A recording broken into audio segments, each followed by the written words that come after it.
GTA, good times always. 3 letters known worldwide to all gamers as a time. This game has been a staple for every gamer for years now. It's not only an important title, it's an essential one, as each release marks a new standard for not just gamers, not just the industry, but for history as well. Grand Theft Auto doesn't just stand for the name of a crime. Think of GTA as a South Park of video games, a satirical version of the real world, rich and clever analysis of our society, the problems of our time, and most importantly, the humor in our human nature.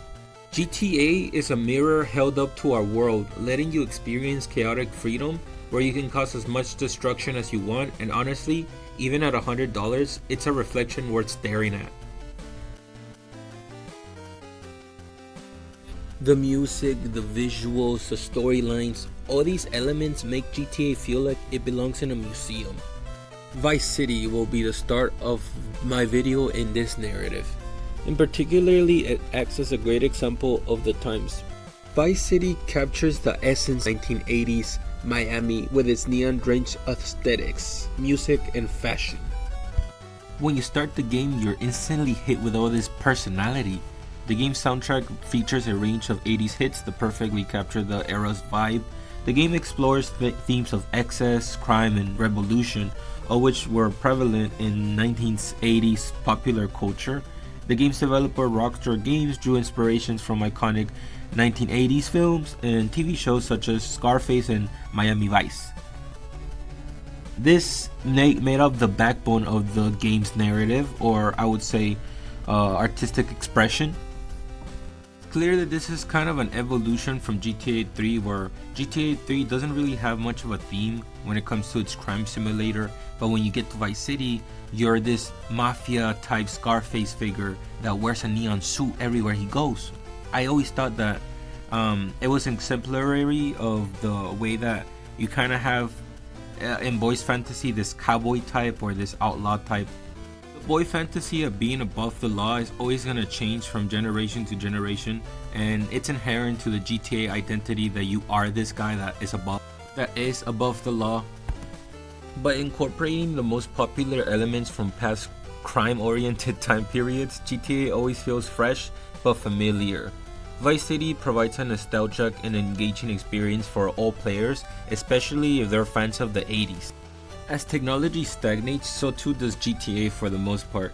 Most games take between 10 years periods between each other, letting society generate content ideas for which they're gonna set their themes around.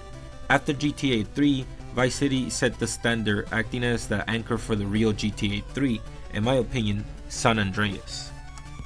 But in my head, in this narrative, GTA 3 GTA 1, Vice City is GTA 2, San Andreas is GTA 3. After that, GTA 4, GTA 5, GTA 6. Cool.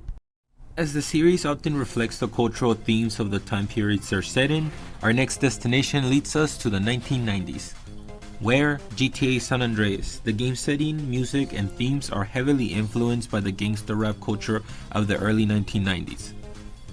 The storylines, characters, and atmospheres are similar to films that were popular at the 90s like Boys in the Hood or Menace to Society. The 90s were the time of La LA crime push through media. Music from Dr. Dre, Tupac, Biggie set the soundtrack for a memorable time. GTA stories to me are like modern day equivalents of classical literature. San Andreas uses the popularized 90s vibe to tell a story that in its own subversive ways ends up creating something bigger than its inspirations.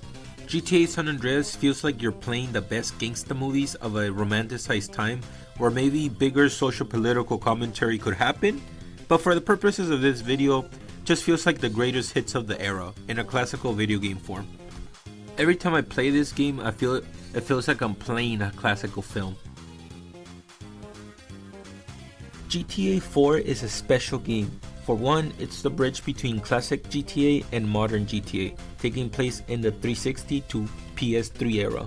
The game's portrayal of immigrant experiences, particularly those of Eastern European immigrants, reflect the changing landscape of the United States in the early 2000s. In this game, we get to explore the experiences of an Irish immigrant in the 19th century's New York City. Liberty City is a fictional version of the Big Apple, and it feels right at home as the location of a GTA game. This place has a personal place in my heart as me and my brother burned the disc on our second console ever, the 360, taking turns on passing the controller every time one of us would get wasted. This is the type of game that makes you appreciate how superior gaming is to films, as video games let you take place as a central figure in any narrative based around any reality. Why wait for a set piece when you can basically be the set piece? GTA 4 was the next level. After the classic trilogy, 4 marked a new era for Rockstar, era where technological innovation directly impacted the quality of the next game. The power difference between the PS2 and the PS3 was substantially more than the PS3 to the PS4. As such, GTA 4 makes the biggest difference between games up to this point. I bring this up because it still looks good to this day, encapsulating the era, not just for the cultural impact, but a technological one.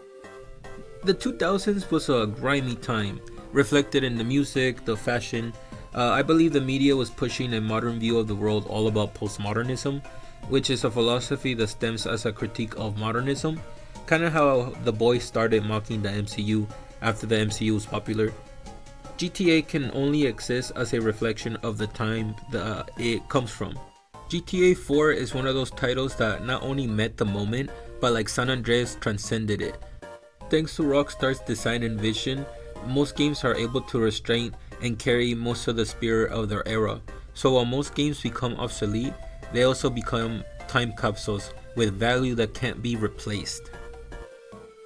GTA 5 takes us to the 2010s and beautifully realigns the GTA timeline to the current times. The game's satirical take on modern society, including its commentary on celebrity culture, social media, and the excess of wealth, remind me generally to films like maybe 21 Jump Street or The Hangover. These films poke fun at materialism or social norms maybe. By incorporating these themes, just parodying the era's popular media that's currently there always provides for a good commentary of whatever time the series chooses to place itself on. Critiquing, in this example I feel critiquing the madness of nihilistic capitalism. White Collar Crime is the name of the game, and I personally like to roleplay as either The Rock or Kevin Hart.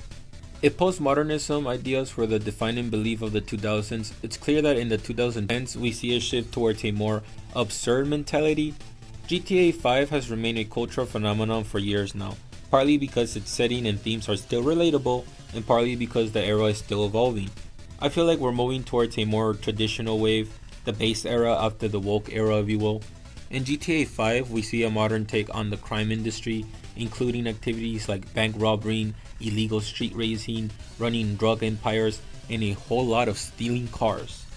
The series' impact on the gaming industry has been significant. The game's success can be attributed to its engaging storylines, memorable characters, and immersive gameplay, as well as its increasing pedigree. The gaming landscape has continued to evolve significantly since GTA 5 release back in 2013. GTA 5 has remained just as relevant as we haven't gotten a new GTA to replace. GTA has been turned into an online social phenomenon. In short, technological advancements in the industry has plateaued, while ways to monetize only continue to increase. GTA 5 has been generating revenue probably to this day, and like Minecraft, it has stayed relevant through continuous updates, expansions, and new game features. GTA 5 is nothing but two things: a masterpiece, single-player experience that is both a cinematic work of art as well as a clever deconstruction of the times and our culture. Literally, the South Park of video games, playing through the story of GTA 5 feels like playing something important, a cultural touchstone. It's also one of the biggest online games and gaming institutions, which I don't really care about. Conclusion. Grand Theft Auto games are known for their satirical take on popular culture and relevant themes, often reflecting the era in which they're set. I have said that, and that's important to listen. They are not only games but time capsules, history books, or classical literature. They're the ultimate video game mirror of society, and I can't wait to see what reflection GTA 6 gives us. But hey, those are my thoughts. Thanks to Rockstar, GTA has remained one of gaming's most important achievements. And yeah, I'm just kind of happy to talk about it. But yeah, if you made it to the end of the video, thank you for your time. Leave any comments below and stay safe. Thank you.